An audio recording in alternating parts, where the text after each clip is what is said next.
थी। तभी एक एयर होस्टेस ड्रिंक लेकर किम के पास में जाने लगती है, लेकिन तभी इनका कैप्टन उसे पकड़कर एक कैबिन में लेकर जाता है और उसके साथ भयंकर घपाघप करता है। इधर हम लोग जॉन को देखते हैं जो कि अभी बाथरूम में आया है और उसे बाथरूम में आते हुए एना ने देख लिया था। अब एना भी उसके पीछे पीछे बाथरूम में आती है। जॉन यहाँ काफी डरा हुआ था, लेकिन एना को किसी भी बात का डर नहीं था। जॉन यहाँ पर एना के संतरों को महसूस करता है। एना उसे पहले के बारे में बातें करती है, लेकिन जॉन कुछ खास नहीं बोलता है। काफी देर के बाद जॉन बाहर आता है, लेकिन तभी सोफिया वहाँ आ जाती है और वो जॉन के साथ साथ एना को भी वॉशरूम से बाहर निकलते हुए देखती है। सोफिया जॉन और एना के बारे में जानती थी। वो इन दोनों से अभी कुछ भी नहीं बोलती है और यहाँ से चली जाती है। इधर किम के पास एक दूसरी एयर होस्टेस आती है। गंदी वीडियोस देखते हुए अब किम का भी मूड बन चुका था। इसके बाद वो एयर होस्टेस के साथ रोमांस करता है, लेकिन कुछ ही वक्त बाद हम लोग ये जानते हैं वो तो बस सपना देख रहा था। वहीं इधर हम लोग इन दोनों दोस्तों को देखते हैं। उनके दिमाग में हमेशा बदमाशी सोचती है और वो अपना फोन का कैमरा ऑन करके नीचे रख देते हैं ताकि जैसे ही एयर होस्टेस आए वो लोग उनके स्कर्ट के अंदर देख सके। इसी बीच वो लोग एयर होस्टेस को बुलाते हैं और एक एयर होस्टेस जल्दी से यहाँ आती है। वो लोग इसका गंदी तस्वीर लेने में कामयाब हो जाते हैं, लेकिन वो एयर होस्टेस इसके बारे में जान जाती है और वो मौका देखकर इनमें से एक को वॉशरूम में ले जाती है। यहाँ वो लड़का एयर होस्टेस के साथ जबरदस्त विलन क्रिया करता है। उसके अमेजिंग परफॉर्मेंस को देखकर एयर होस्टेस उसका दीवाना बन जाती है और वो उसके लिए अच्छा अच्छा खाना लेकर आती है। ये देखकर दूसरे वाले को समझ में नहीं आ रहा था कि वो एयर होस्टेस उसके दोस्त के लिए इतना क्यों कर रही है। इधर हम लोग सोफिया को देखते हैं जो कि अपनी सीट में बैठकर आराम से गाने सुन रही थी, लेकिन तभी किम उसकी बगल वाली सीट में आकर बैठ जाता है।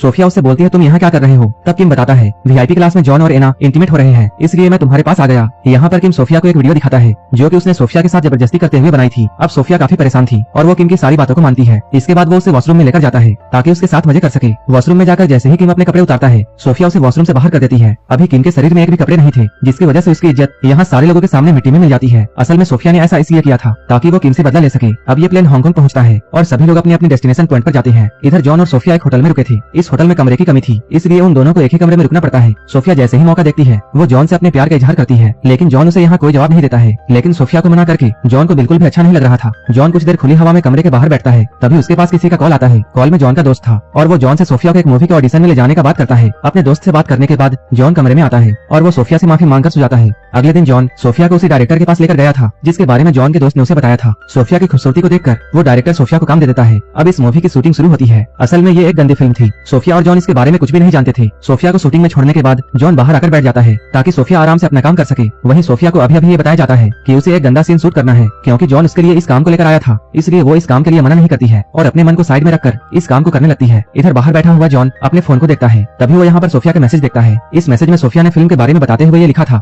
मैं तुम्हारे लिए कुछ भी कर सकती हूँ। लेकिन इधर जॉन तो इसके बारे में कुछ भी नहीं जानता था। इसके बाद वो सोफिया के मैसेज देखकर जल्दी से शूटिंग वाले बिल्डिंग में जाता है और वो डायरेक्टर और एक्टर को पीटकर सोफिया को बाहर ले आता है। असल में जॉन भी सोफिया को पसंद करता था, लेकिन उसे इस बात का एहसास नहीं था। वहीं दूसरी ओर हम लोग वही दोनों लड़कों को देखते हैं जो कि वापस जाने के लिए एक प्लेन में बैठते हैं। इसी फ्लाइट में उन लोगों की मुलाकात एयर होस्टेस से हुई थी। इसके बाद वो दूसरा बॉय फिर से एयर होस्टेस को लेकर बाथरूम में जाता है और ये दोनों एक दूसरे को देखकर बहुत खुश होते हैं। उधर किम भी इसी प्लेन से वापस जा रहा था, जबकि जॉन और सोफिया भी इसी प्लेन में होते हैं। जॉन अपने दोस्त को फोन करके उसे बहुत बुरा भला कहता है, क्योंकि उसकी ही वजह से सोफिया को ऐसा करना पड़ा जो कि वो करना नहीं चाहती थी। फोन काटने के बाद जब जॉन वॉशरूम की तरफ जा रहा था तभी उसे रास्ते में एना मिलती है। जॉन एना से यहाँ ऐसे बर्ताव करता है जैसे कि वो उसे जानता ही ना हो। अब जॉन सोफिया से प्यार करता है। वहीं इधर एयर होस्टेस और वो दोनों लड़के बहुत खुश हैं। जैसे ही ये प्लेन लैंड होती है एयर होस्टेस उस लड़के के साथ चली जाती है। इधर जॉन और सोफिया भी बाहर निकलते हैं, लेकिन अब इन दोनों के रास्ते अलग थे, क्योंकि सोफिया ऐसा सोचती है जॉन ने उसके प्यार को एक्सेप्ट नहीं किया क्योंकि वो एना से प्यार करता है। जॉन और सोफिया अलग अलग रास्ते में जा ही रहे होते हैं, तभी सोफिया के पास एना का कॉल आता है। वो यहाँ पर सोफिया को बहुत गालियां देती है और कहती है तुम्हारी वजह से जॉन ने मेरे प्यार को ठुकरा दिया। सोफिया एना के कॉल को काटती है और इस कॉल के बाद में उसे ये पता चल जाता है कि जॉन एना से नहीं बल्कि उसी से प्यार करता है। इसके बाद वो जल्दी जल्दी जॉन के पास में जाती है और उसे गले से लगा लेती है और इन दोनों के मिलन के साथ ये मूवी यहीं पर खत्म हो जाती है।